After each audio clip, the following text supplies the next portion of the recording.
사랑하는 수정동교회 성도 여러분, 안녕하십니까? 김병철 목사입니다. 6월 6일 토요일에 드리는 매일 묵상을 시작하겠습니다. 다 함께 찬송가 528장 예수가 우리를 부르는 소리 찬송하겠습니다.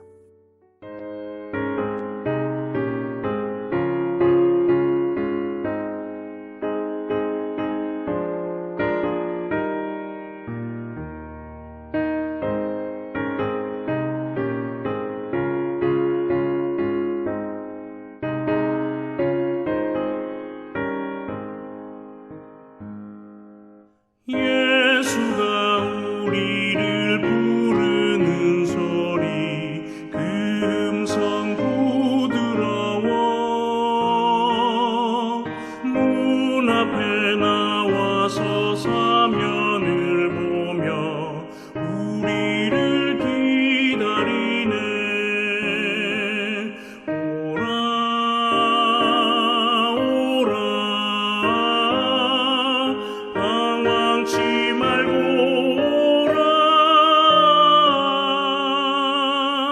죄 있는 자들아 이리로 오라. 주 예수 앞에 오라.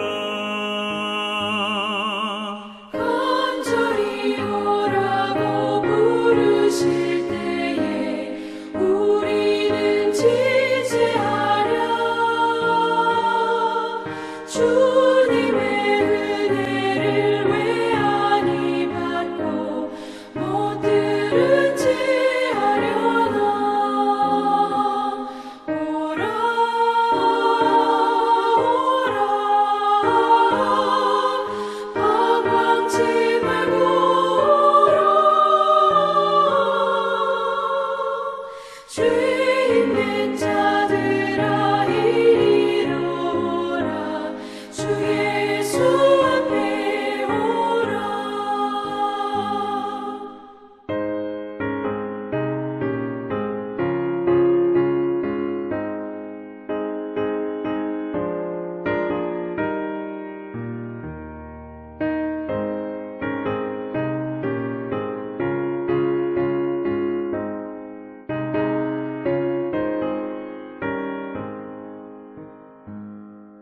세월이 살같이 빠르게 지나 쾌락이 끝이 나고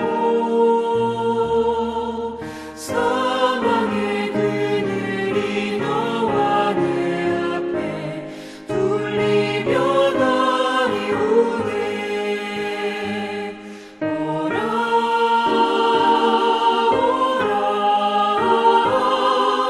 방황치 말고 오라. 죄 있는 자들아 이리로 오라. 주 예수 앞에 오라. 우리를 위하여 예비해 두신 영원한 집이 있어. 죄 많은 세상을 떠나게 될 때 영접해 주시겠네. 오라 오라 방황치 말고 오라. 죄 있는 자들아 이리로 오라.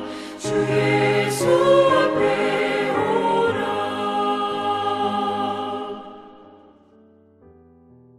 하나님의 말씀은 열왕기상 19장 19절에서 21절까지 말씀입니다.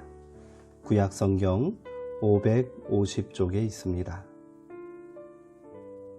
이제 제가 하나님의 말씀을 강독하겠습니다. 이것은 하나님의 말씀입니다.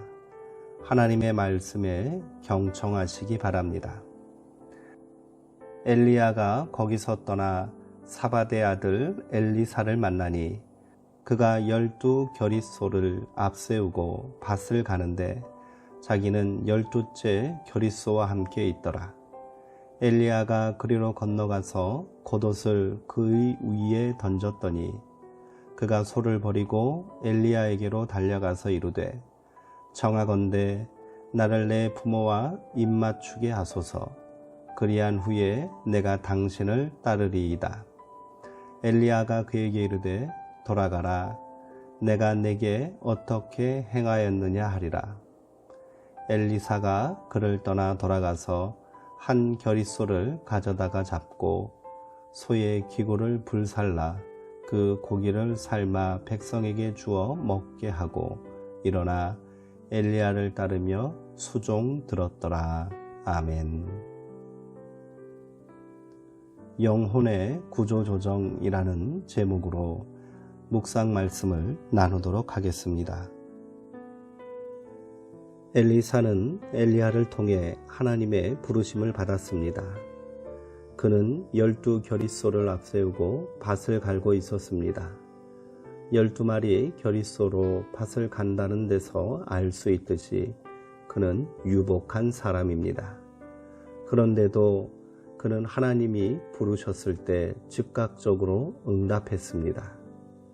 그의 앞에 고생길이 활짝 열렸습니다. 하나님의 편에 가담한다는 것은 예나 지금이나 그렇게 편안한 길만은 아닙니다. 엘리야가 자기 겉옷을 벗어 그의 위에 던졌을 때 엘리사는 그것이 저항할 수 없는 하나님의 부르심임을 알아차렸습니다.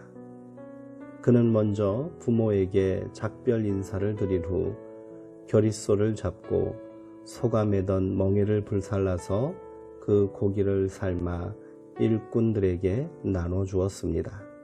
일종의 작별 예식입니다. 그는 돌아갈 다리를 스스로 불태운 것입니다. 엘리야를 따라 나선 그가 한 일은 엘리야를 수종드는 것이었습니다. 부유한 청년이 위험인물로 낙인 찍힌 이에 동행이 된 것입니다. 극적인 변화입니다. 하나님의 말씀은 삶의 구조조정을 요구합니다. 말씀 혹은 부름에 응답하려는 이들은 익숙한 세계와 결별해야 합니다. 하나님의 말씀은 우리 속에 갈등을 일으킵니다. 하나님이 하라고 하시는 일은 우리 본성상 그다지 하고 싶지 않은 일인 경우가 많습니다. 그래서일까요? 우리는 하나님의 부르심에 응답할 수 없는 이유를 차곡차곡 쌓아놓고 경우에 따라서 적절히 사용합니다.